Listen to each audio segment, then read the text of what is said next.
Usually, most sports are associated with physical fitness and strength. But chess is a game that requires extreme focus, patience, dedication, and discipline.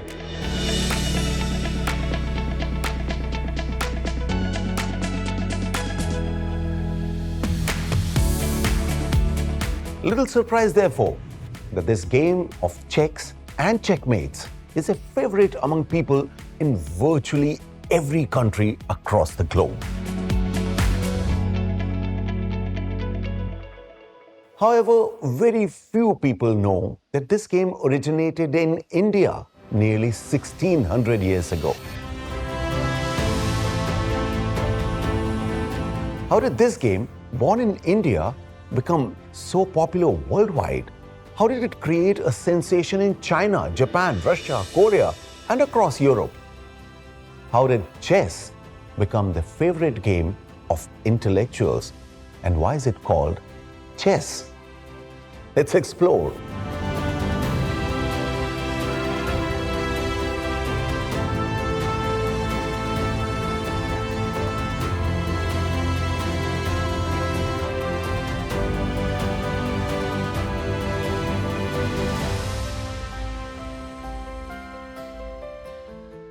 Sir William Jones, the founder of Asiatic Society of Bengal and the famous poet who wrote the poem Kaisa, the goddess of chess, studied Indian scriptures and revealed that there are significant similarities between an ancient Indian game called Chaturanga and chess.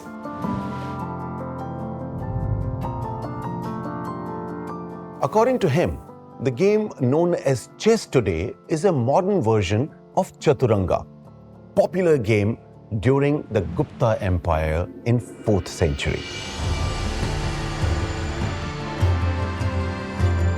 So William Jones concluded that India is the birthplace of the game of chess. And due to trade and cultural exchange, the game spread to other parts of the world. Renowned historian Will Durant has shared an intriguing story about the origins of the game of Chaturanga in his book, The Story of Civilization. According to the book, there was a king named Balhit. The king believed that through warfare, a person quickly learns qualities such as bravery, endurance, vigilance, and decision-making. Keeping this in mind, he asked Sage Sissa to create a game based on warfare, a game where the outcome is determined not by luck or by chance, but by skill. Upon the king's request, the sage designed Chaturanga. It is said that after presenting the game to the king, Sissa was entitled to ask for anything as a reward. But no one anticipated the mind-boggling request Sissa would make thereafter. Sissa asked for a grain of wheat for the first square of the chessboard, 2 grains for the second square, 4 for the third, and so on.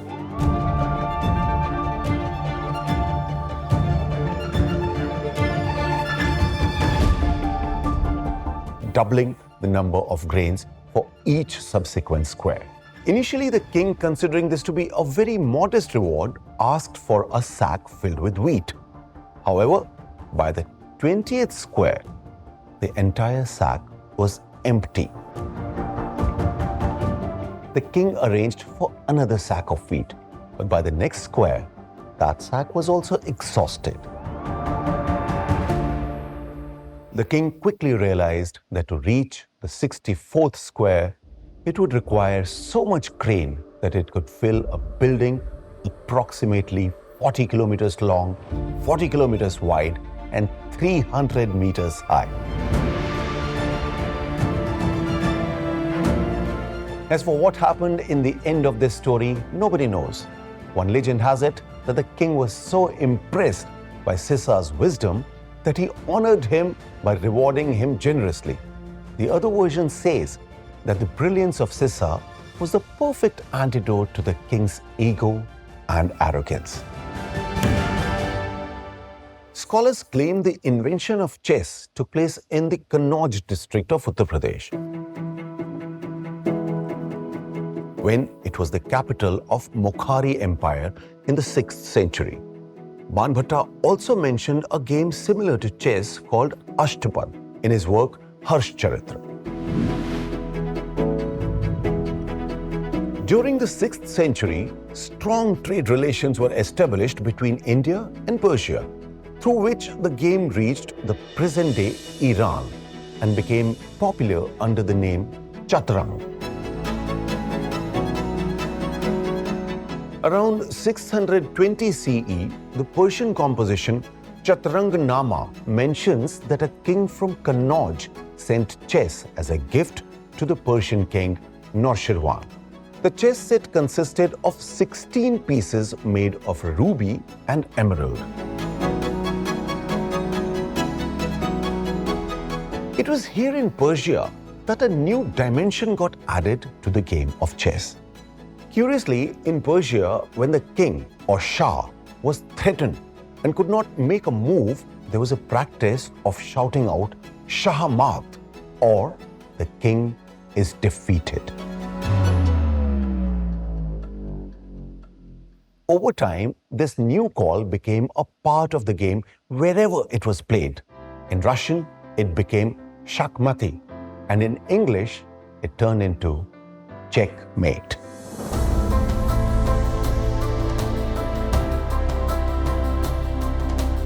Following the conquest of Persia in the mid-7th century by the Arabs, the game began to be called Shatranj, as the Arabs could not pronounce the cha and the ang sounds. With the Arabs, the game traveled to Egypt, Morocco, and then on to Spain. By the 11th century, most of Europe and Russia had become enthusiasts of this game. In the East, Indian Buddhist monks took this game to Burma, Thailand, and China, where the Chinese named it Shang-Chi. From China, chess spread to Korea and Japan, where it received a new name, shogi.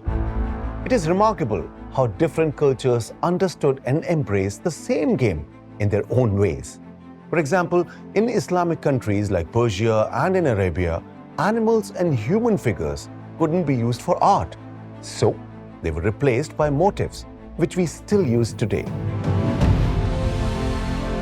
In medieval Europe and Russia, the minister or vizier became the queen.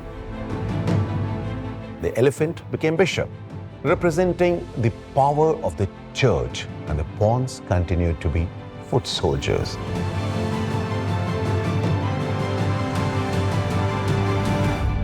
It is interesting to note that the rules of this game kept evolving and developing until it was accepted as a global game worldwide. However, the memory of this game's Indian origins has faded over centuries and seldom finds a place in history or literary discourse. Just like life itself, the game of chess also teaches us something with each step we take.